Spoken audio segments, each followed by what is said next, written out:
일어나셔서 하나님 말씀을 봉독해 올리겠습니다. 오늘 하나님의 말씀은 사도행전 2장 1절에서 4절까지에 있는 말씀, 요한복음 14장 26절에 있는 말씀 두 구절을 갖고 함께 읽겠습니다. 시작. 오순절날이 이미 이름에 저희가 다 같이 한 곳에 모였더니 호련히 하늘로부터 급하고 강한 바람 같은 소리가 있어 저희 앉은 온 집에 가득하며 불의 혀같이 갈라지는 것이 저희에게 보여 각 사람 위에 임하여 있더니 저희가 다 성령의 충만함을 받고 성령이 말하게 하심을 따라 다른 방언으로 말하기 시작하니라. 요한복음 14장 26절 시작. 보혜사 곧 아버지께서 내 이름으로 보내실 성령 그가 너희에게 모든 것을 가르치시고 내가 너희에게 말한 모든 것을 생각나게 하시리라. 아멘. 오늘 본문의 말씀을 제목으로 생명의 영, 변화의 영, 진리의 영이라는 제목으로 여러분과 말씀을 전하겠습니다. 누가복음과 사도행전에 보면 성령님에 대한 말씀이 많이 언급되어 있습니다. 복음서에서만 보더라도 마가복음은 6회, 그리고 마태복음에서는 12회, 그리고 요한복음은 16회, 그리고 누가복음은 18회, 그리고 사도행전에서는 무려 57회가 말씀되고 있습니다. 그러니까 누가복음과 사도행전이 제일 많죠. 특별히 사도행전을 성령행전이라고 부르는 이유는 이처럼 성령에 대한 풍성한 가르침이 이 사도행전에 기록되어 있기 때문입니다. 여러분 묻겠습니다. 성령님은 어떤 분이시죠? 성령님은 누구이십니까? 성령님을 병 고치는 치유의 은사, 그리고 예언, 방언, 그런 신비스러운 능력을 부여해 주시는 분으로 여러분 생각하십니까? 이것은 성령님에 대한 단편적인 이해에 불과합니다. 여러분, 성령님은 삼위일체 하나님의 세 번째 위격에 속하는 하나님이세요. 여러분 동의하십니까? 여러분 삼위일체 하나님의 교리를 믿고 계십니까? 여러분 우리는 하나님이 한 분이시고 한 분이신 하나님 안에 세 위격이 계시고 이 세 위격은 동일한 하나님이시다라는 성경적인 진리를 믿고 신앙적으로 고백할 수 있어야 합니다. 그러니까 성부, 성자, 성령 하나님이심을 믿고 그 삼위일체 하나님께 경배와 찬양과 영광을 돌릴 수 있어야 한다는 것입니다. 오늘 본문에 보면 초대교회 성도들이 오순절날 경험한 성령 강림 사건이 기록되어 있습니다. 사도행전 1장에 보시면 십자가에 죽으시고 부활하시고 그리고 예수님은 40일 동안 부활의 모습으로 제자들과 함께 하시면서 하나님 나라의 일을 말씀하셨습니다. 복음서에 보면 예수님은 짧은 공생의 기간 동안 하나님 나라에 대한 말씀을 줄곧 가르치셨습니다. 누가복음 4장 33절이 이것을 증언하고 있는데요. 같이 읽어보겠습니다. 예수께서 이르시되 내가 다른 동네에서도 하나님의 나라 복음을 전하여야 하리니 나는 이 일로 보내심을 입었노라 하시고. 그러니까 뭐를 위해서 이 땅에 오셨다고요? 하나님 나라의 복음을 전하기 위해 이 땅에 오셨다. 성경 말씀하고 있습니다. 그리고 예수님은 승천하시기 직전 당신의 제자들에게 또 이런 약속을 하셨어요. 자, 사도행전 1장 4절에서 5절까지 있는 말씀을 읽겠습니다. 시작. 사도와 같이 모이사 저희에게 분부하여 가라사대 예루살렘을 떠나지 말고 내게 들은 바 아버지의 약속하신 것을 기다리라. 요한은 물로 침례를 베풀었으나 너희는 몇 날이 못되어 성령으로 침례를 받으리라 하셨느니라. 예수님이 이 땅을 떠나시기 전 제자들에게 뭐요? 성령을 받으리라 말씀하셨습니다. 이제 오순절이 됐습니다. 예수님을 따르던 제자들은 주님과 함께 마지막 만찬을 하고 자신들의 발을 씻기시던 그 다락방에 모여 있었습니다. 성경은 이곳에 모인 사람들의 숫자가 120명이 되었다고 기록하고 있습니다. 자, 그렇다면 여러분, 그 120명에게 임한 그 성령의 역사, 사도행전에 기록되어 있거든요.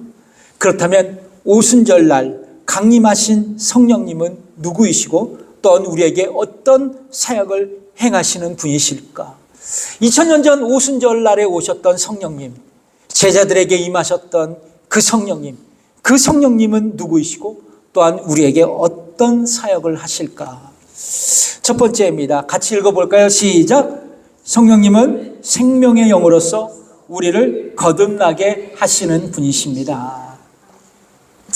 오늘 본문의 배경은요, 오순절이에요. 오순절은요, 유대교의 3대 절기 중에 하나입니다.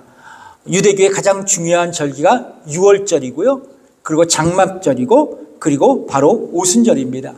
근데 오순절이라는 말의 의미는 뭐냐면 50일째 되는 절기라는 의미를 가지고 있습니다. 며칠이요? 50일. 그래서 구약 성경을 헬라어로 번역한 70인역 성경이라는 성경이 있는데요.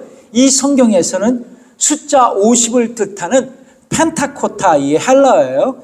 펜타코타라고 기록되어 있고 이 단어로부터 오순절의 영어 펜타코스트가 유래되었다고 합니다. 자, 그래서 유대인들은 유월절 날 그 다음 날부터 7주가 지나고 그 다음 날 50일째 되는 날에 이 오순절 절기를 지켰다 그래요. 근데 구약 성경에서는 이 오순절 절기를 뭐라고 그러냐면 77절이라고 기록하고 있습니다. 77절. 예. 이 77절에는 뭐냐면 77에 49. 예, 이 뜻이에요. 근데 이 77절에는요, 미를 추수해서 이를 감사하며 하나님께 예배를 드렸습니다. 미를 추수해서 하나님 앞에 감사로 예배를 드리는 날이에요. 그래서 이 절기를 맥추절이라고 또 불러요. 그래서 여러분, 오순절, 77절, 맥추절은 본질적으로 같은 절기를 가리키는 절기의 명칭이다. 이걸 머릿속에 딱 집어넣으시면 좋겠습니다. 자, 그런데 오순절 날 성령님께서 급하고 강한 바람으로 예수님의 제자들이 모인 그 다락방에 임하셨다고 성경은 기록하고 있거든요. 함께 읽어보겠습니다. 사도행전 2장 2절에서 3절 읽어보겠습니다. 시작. 호련히 하늘로부터 급하고 강한 바람 같은 소리가 있어 저희 앉은 집에 가득하며 불에 혀같이 갈라지는 것이 저희에게 보여 각 사람 위에 임하여 있더니. 여러분, 이 구절을 한번 잘 보세요. 성령에 대한 표현을 뭐라고 얘기했냐면 급하고 강한 바람 같은 소리라고 그렇게 성경은 기록하고 있습니다. 그러니까 성경은 성령을 바람으로 표현하고 있다는 거예요. 자, 구약 성경에 보면 영이라는 단어가 많아요. 영. 근데 이 영이라는 단어를 히브리어로 루아흐 따라해보세요. 시작. 루아흐.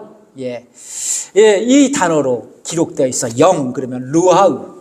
근데 이 단어의 뜻이 뭐냐면 바람이에요. 그리고 호흡입니다.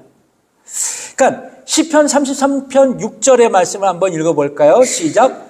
여호와의 말씀으로 하늘이 지음이 되었으며 그 만상이 그 입기운으로 이루었도다. 여기서 우리가 주목해야 할 단어는 입기운이라는 단어예요. 근데 입기운이라는 그 단어의 히브리어 원어의 그 의미가 뭐냐면 바람 또는 호흡이라는 의미입니다.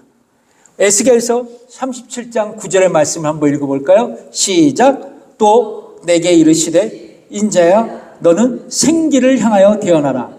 생기에 대언하여 이르기를 주 여호와의 말씀에 생기야 사방에서부터 와서 이 사망을 당한 자에게 붙어서 살게 하라 하셨다 하라. 여러분 에스겔서 37장에 보면요, 여호와 하나님은 에스겔 선지자를 환상 중에서 마른 뼈들이 가득한 골짜기로 데려가세요. 그리고 이 에스겔 선지자에게 마른 뼈들을 소생시키기 위해 사방으로부터 생기를 불게 하신다고 하나님께서 말씀하십니다. 생기를 불러서 이 마른 뼈들이 살아난다고 말씀하세요. 여기서 마른 뼈들을 살아나게 하는 생기, 그게 바람을 뜻하는 루하우, 영이라는 단어를 쓰고 있다는 것입니다. 자, 신약 성경에 보면 또 영이라는 단어를 어떤 단어를 쓰냐면 푸뉴마라는 단어를 써요. 푸뉴마, 따라해보세요. 푸뉴마.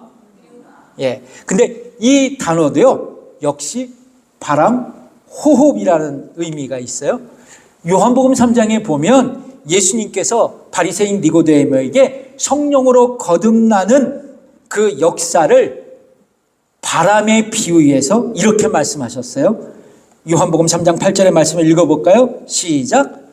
바람이 임의로 불매 내가 그 소리를 들어도 어디서 오며 어디로 가는지 알지 못하나니 성령으로 난 사람은 다 이러하니라.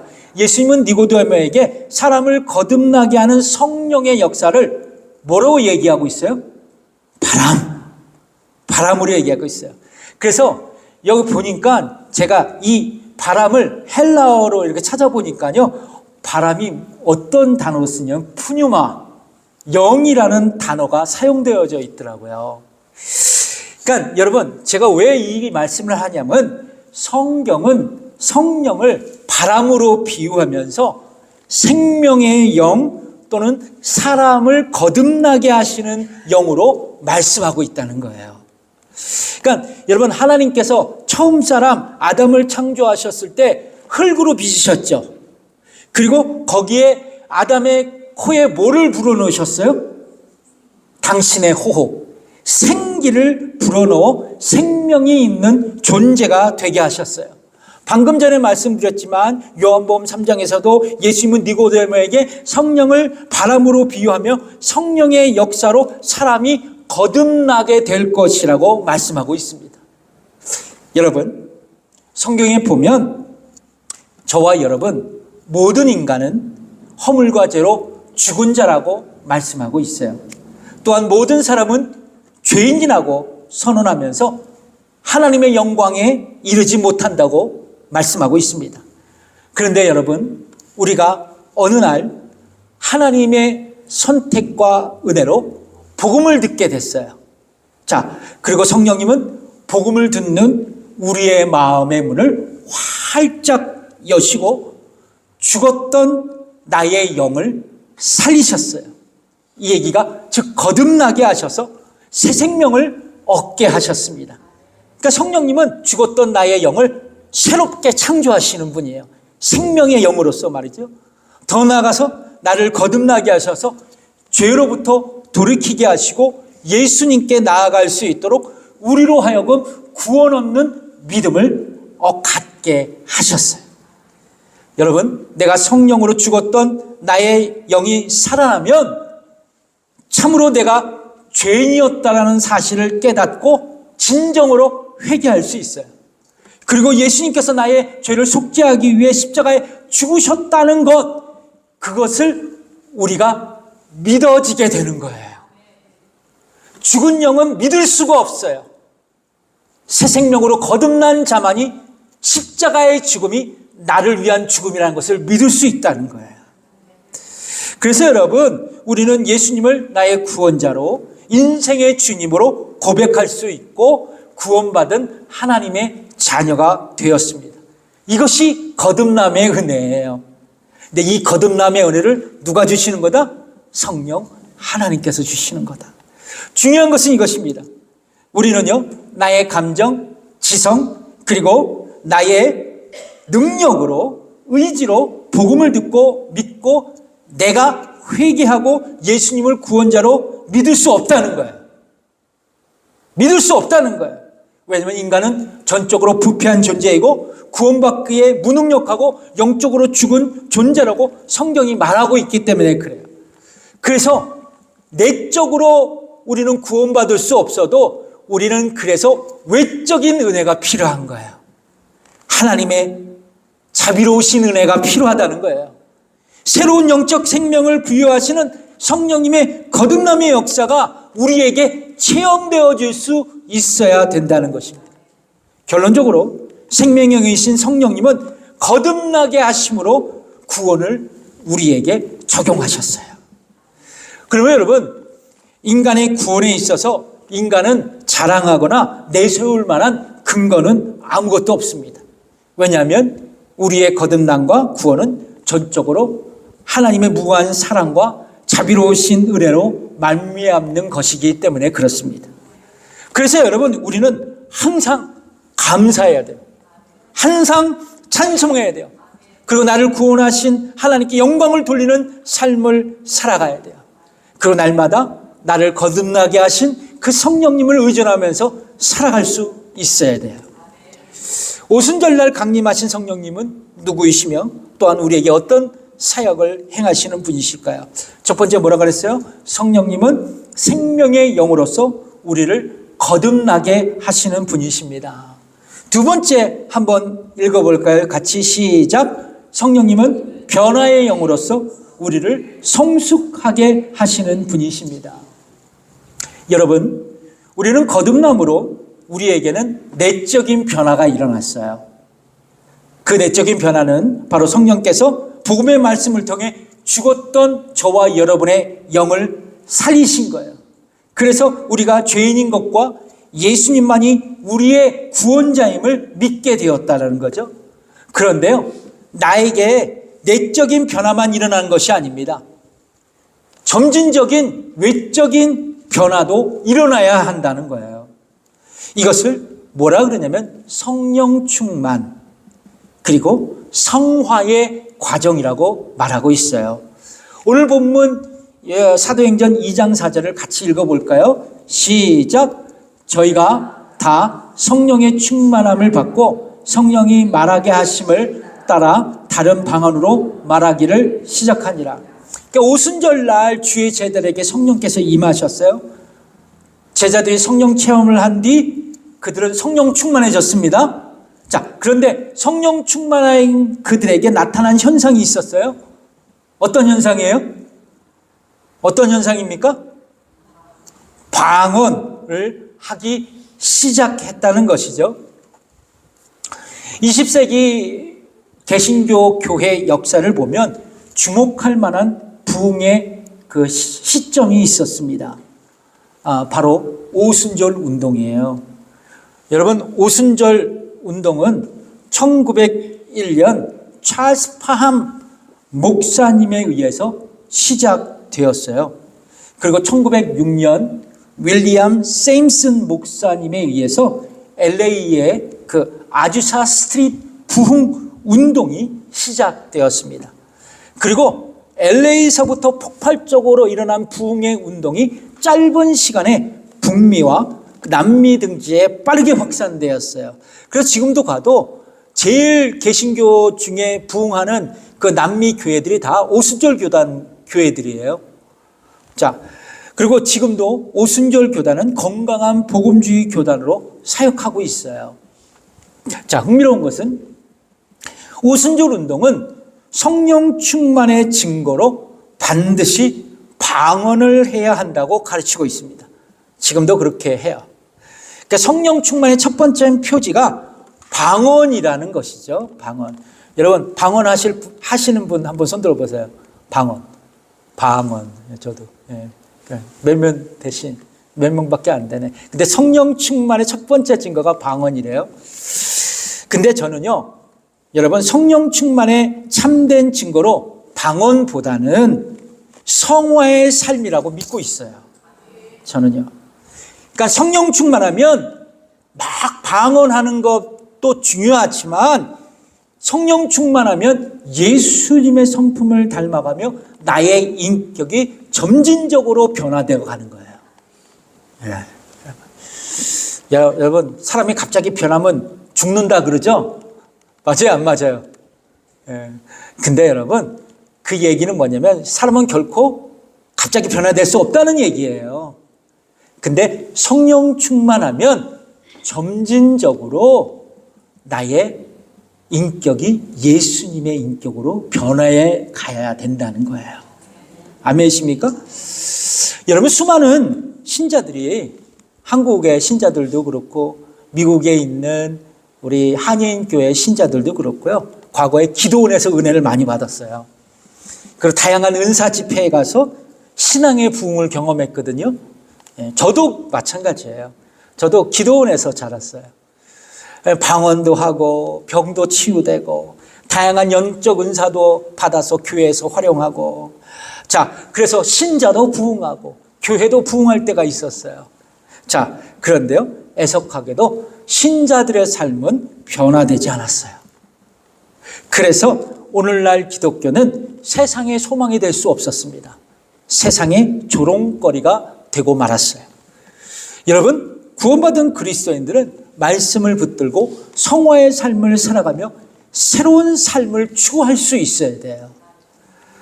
여러분, 방언보다 더 중요해요, 이게요. 아멘이십니까?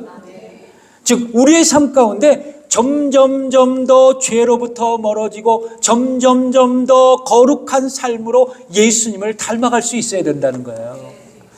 로마서 6장 19절에 이 말씀을 하고 있거든요. 함께 읽어보겠습니다. 시작. 너희 육신이 연약함으로 내가 사람의 예대로 말하노니 전에 너희가 너희 지체를 부정과 불법에 들여 불법에 이른 것 같이 이제는 너희 지체를 의에게 종으로 드려 거룩함에 이르라. 아멘이십니까? 그러니까 전에는 너희가 점점 죄로 향했지만 이제는 점점 거룩함에 이르라. 성경은 말씀하고 있습니다. 이것을 신학적으로 성화의 과정이라고 부릅니다. 성화의 과정.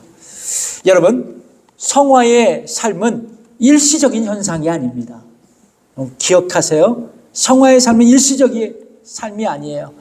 기분이 좋을 때나 모든 일이 잘 풀려나갈 때나 상황이 나아질 때나 새로운 삶으로 살아가는 것이 아닙니다. 좋을 때만 그렇게 사는 게 아니에요. 여러분, 상황과 환경에 관계없이 모든 그리스도인들은 전 일생에 걸쳐서 꾸준히 점진적으로 예수님의 인격을 닮아가는 것입니다. 사랑과 희락과 화평과 오래 참음과 자비와 양성과 충성과 선의와 절제로 성령을 쫓아 살아가야 돼요. 이것이 성령 충만의 증거예요. 아멘이십니까? 그러니까 여러분, 성령 충만은 방언한다, 기도한다, 치유한다, 예언한다, 나타날 수 있어요. 저는 그걸 믿어요. 왜냐하면 그분이 속에서 자랐으니까요. 근데 그보다 더 중요한 것은 성령 충만은 나의 인격이 변화되는 겁니다. 중요한 것은 이거예요. 예수님의 인격을 닮아가는 삶을 살아가는 데 있어서 인간의 결단도 굉장히 중요해요. 자, 동시에 하나님의 은혜가 우리에게 필요합니다. 그래서 성화의 삶은 하나님의 사역인 동시에 인간의 사역이에요. 모든 신학자들은 그렇게 믿고 있습니다.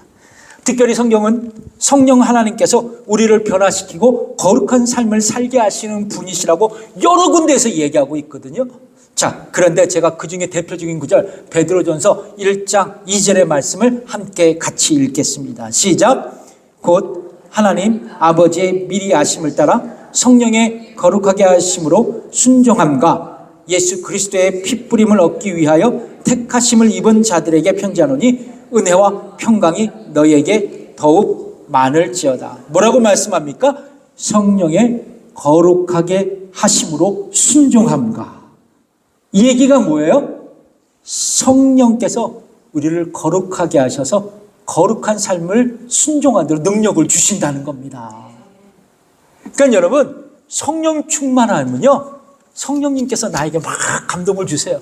말씀하십니다. 사랑하거라, 자비하거라, 충성하거라, 온유하거라. 그 말씀을 주시고요, 나에게 격려해 주시고 내가 그렇게 살아가도록 능력을 주시는 거예요.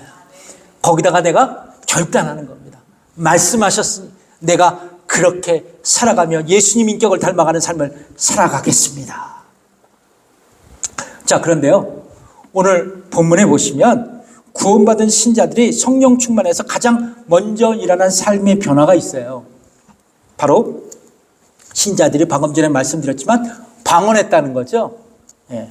성령으로 충만했을 때 신자들에게 언어의 변화가 일어난 거예요. 언어의 변화. 예. 저는요, 구원받은 성도들의 성령 충만한 삶의 명백한 증거가 어디서부터 나오느냐? 저는 이걸 믿고 있습니다. 언어 생활의 변화. 언어 생활의 변화라는 거죠. 그래서 내가 참으로 거듭난 신자라면, 그리스도인이라면 말에 품위가 있어야 돼요. 말에 품위가 있어야 됩니다. 옆분과 인사하겠습니다. 말에 품위가 있으십시다. 막말하면 안 된다는 거예요. 성령 충만하면 막말하면 안 돼. 그러면 안성령 충만한 자야. 예. 그래서 여러분, 이게 있잖아요. 성령으로 거듭나기 전에는요, 내가 자연인이라 그러는 그걸 신학적으로 예수 믿지 않을 때는 타락한 인간들의 말을 했어요. 사람 죽이는 말, 저주하는 말, 가십하는 말. 그런데 거듭난 그리스도인이 된 이후에 나는요, 은혜로운 언어 생활, 사람을 살리는 말들이 시작될 수 있어야 된다는 겁니다. 그러니까 이렇게 가만히 보면 성령 충만한 사람은 막 칭찬하고 격려하고 기뻐하고, 안성령 충만한 분들은요, 불평하고 원망하고 가십하고 끌어내리고 이런 얘기를 하더라는 거예요. 자, 잠언서에 보면 이런 말씀이 있어요. 잠언서 15장 23절의 말씀을 읽겠습니다. 시작.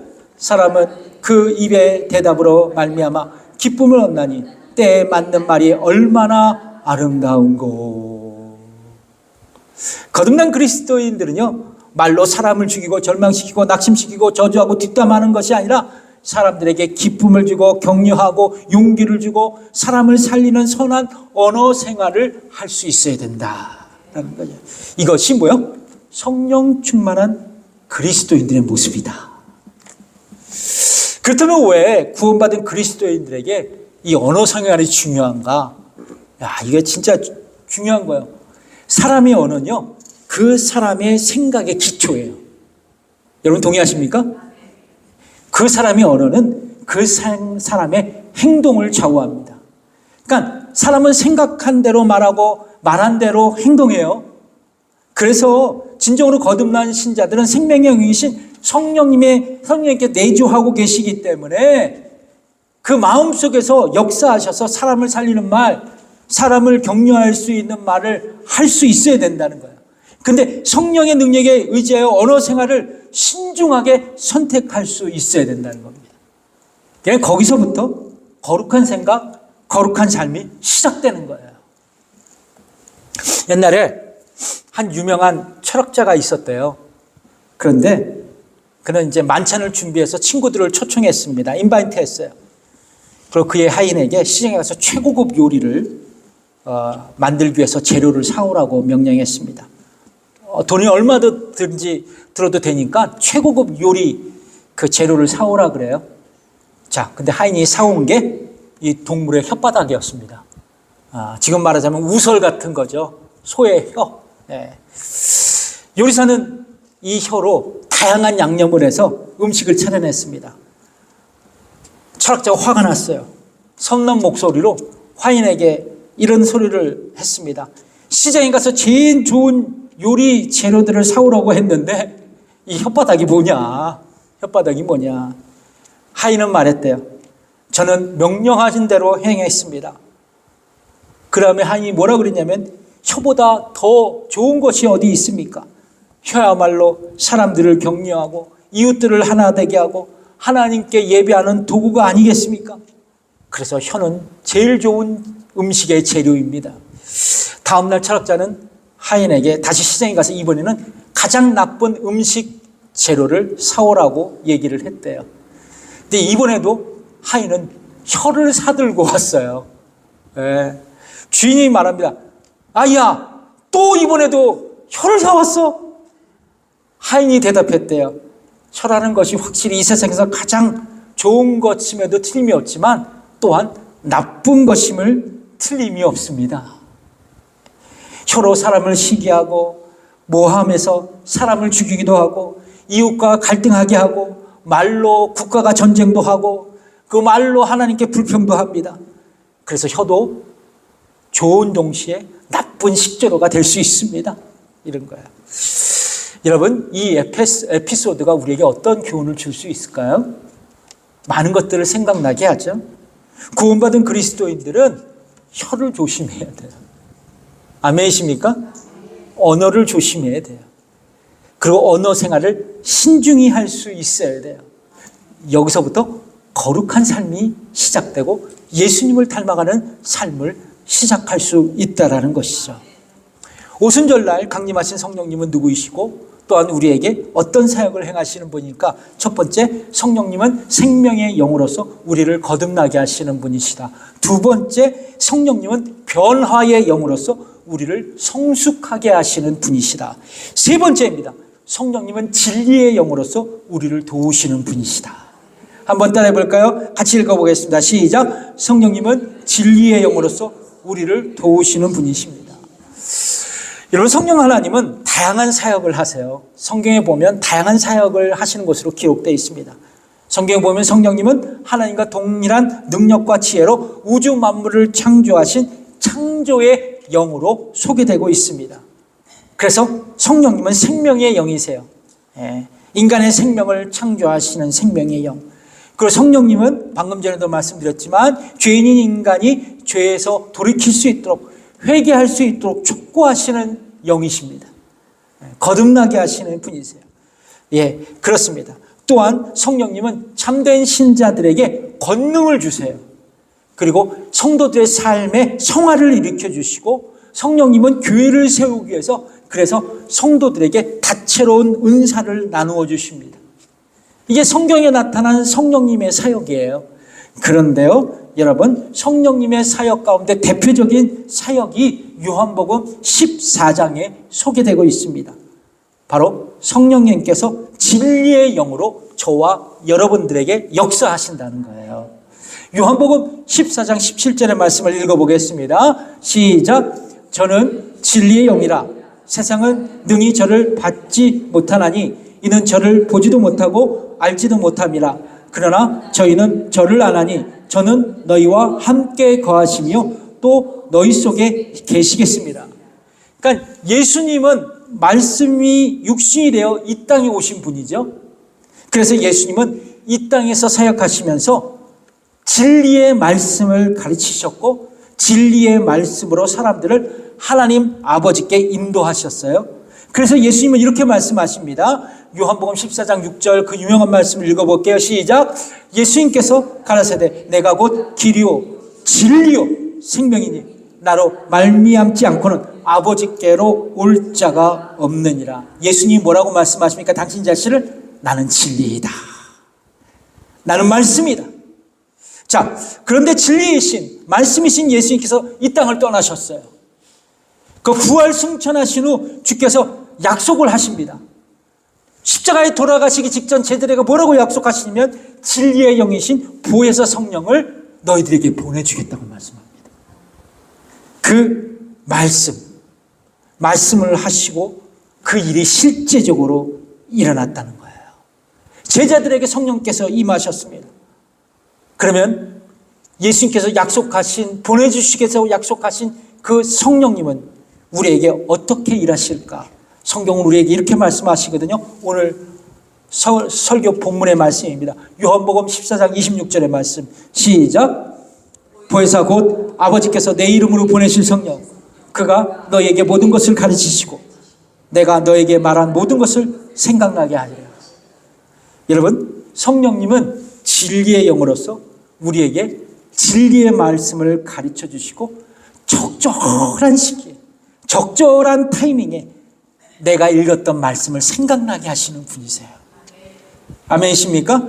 그래서 여러분, 힘들고 어려울 때 불현듯 생각나는 말씀이 있죠. 내가 기억이 좋아서 기억하는 게 아니에요. 여러분의 성령님께서 역사하셔서 말씀을 나에게 가르쳐 주시는 거예요. 예수님께서 2000년 전 이 땅을 떠나셨지만 우리가 그 주님의 복음을 읽을 때마다 나에게 내주하시는 그 성령님은 말씀으로 나를 교훈하시고 진리를 가르쳐 주시는 거예요. 그래서 여러분, 침례교인들이 붙들고 있는 신앙고백서 있잖아요. 침례교회 신앙과 메시지 2000에서는 성령님의 말씀의 사역에 대해서 이렇게 분명하게 규정하고 있어요. 어떤 거냐? 성령께서 옛적 거룩한 사람들을 감동하시어 성경을 쓰게 하셨습니다. 성령님께서는 성경을 조명해 주셔서 사람들로 하여금 진리를 이해할 수 있게 도와주십니다. 이 성령님의, 진리이신 성령님의 역할이에요. 여러분, 성령님은 실질적인 성경의 저자이십니다. 여러분 믿고 계십니까? 예. 그래서 우리가 성경을 읽을 때 성경의 저자이신 성령님을 붙들고 의지하고 읽을 수 있어야 돼요.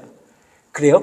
그래서 성경 말씀을 우리가 이해하게 되는 거예요. 그 뜻을 우리가 받아들일 수 있어야 된다는 거죠. 성경을 읽고 묵상할 때마다 영적 레슨을 발견할 수 있습니다. 그러면 여러분, 성령님 나에게 말씀 속에서 교훈해달라고, 이 말씀이 나의 영혼의 양식이 되게 해달라고 성령님을 의지하며 기도할 수 있어야 돼요. 성경을 읽기 전, 짧지만 성령님, 제가 지금 말씀을 읽겠습니다. 무슨 말씀인지 몰라도 성령님 나의 마음에 감동 주셔서 읽는 말씀마다 나에게 은혜가 되게 하옵소서. 여러분, 성령님을 의존하며 우리가 말씀을 묵상할 때마다 저는 여러분들에게 확실한 말씀을 드릴게요. 그분은 진리의 영으로서 내 영혼을 터치하실 것입니다. 그리고 한없는 은혜를 부어주실 거예요. 그리고 읽는 말씀 한 구절 한 구절마다 나의 시선을 집중시켜 주시고 읽는 말씀이 나에게 생명력이 되실 것입니다. 중요한 것은 이거예요. 이런 말씀의 은혜를 받기 위해 우리는 성경을 붙들고 살아가야 돼요. 성경은 읽고 묵상하지 않으면, 성경을 읽지 않고 묵상하지 않으면 말씀 속에서 역사하시는 성령님의 조명하심을 경험할 수 없습니다. 사랑하는 성도 여러분, 오늘은 성령 강림 주일이죠. 여러분, 그냥 성령 강림 주일을 그냥 보내는 것보다는요, 여러분 이 결단을 꼭 하고 넘어가셔야 돼요. 성령님, 내 안에 성령님이 계십니다. 여러분 믿으십니까? 구원받은 사람들에게는 성령님이 함께 하세요. 그걸 성령님의 내주하심이라고 말하고 있어요. 근데 그 성령님께서는요, 우리에게 역사하기를 원하십니다. 항상 우리에게 말씀하세요. 근데 어떻게 우리에게 역사하시느냐?